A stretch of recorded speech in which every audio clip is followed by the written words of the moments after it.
اعوذ باللہ من الشیطان الرجیم، بسم اللہ الرحمن الرحیم۔ کیا غسل کے بعد وضو ضروری ہے یا نہیں ہے؟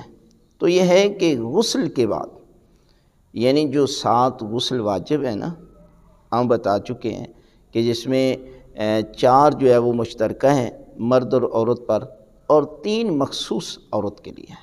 جو مشترکہ ہیں اس میں یہ آ جاتا ہے غسل جنابت، غسل میت، غسل مس میت، اور چوتھا یہ ہے نظر عاد یا قسم کا۔ اور عورت کے لیے 3 غسل واجب ہیں، ایک حیض ہے، دوسرا استحاضہ ہے، اور تیسرا جو ہے وہ نفاس کا ہے۔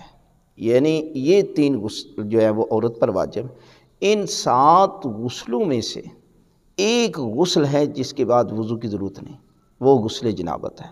یعنی مرد اور عورت پر اگر غسل جنابت واجب ہو اور وہ غسل کرے تو اس کے بعد وضو کی ضرورت نہیں ہوتی، وہ نماز بھی پڑھ سکتی ہے، قرآن مجید کی تلاوت بھی کر سکتی ہے۔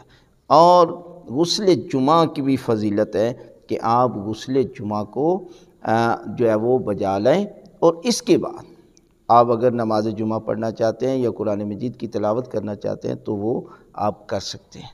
لیکن واجب غسلوں میں سے واحد غسل جنابت ہے کہ جس کے بعد آپ کو وضو کی ضرورت نہیں۔ اگر باقی غسل واجب ہیں تو پھر وہ کرنے کے بعد آپ کو وضو کرنا پڑے گا، لیکن غسل جنابت کے بعد وضو کی ضرورت نہیں ہے۔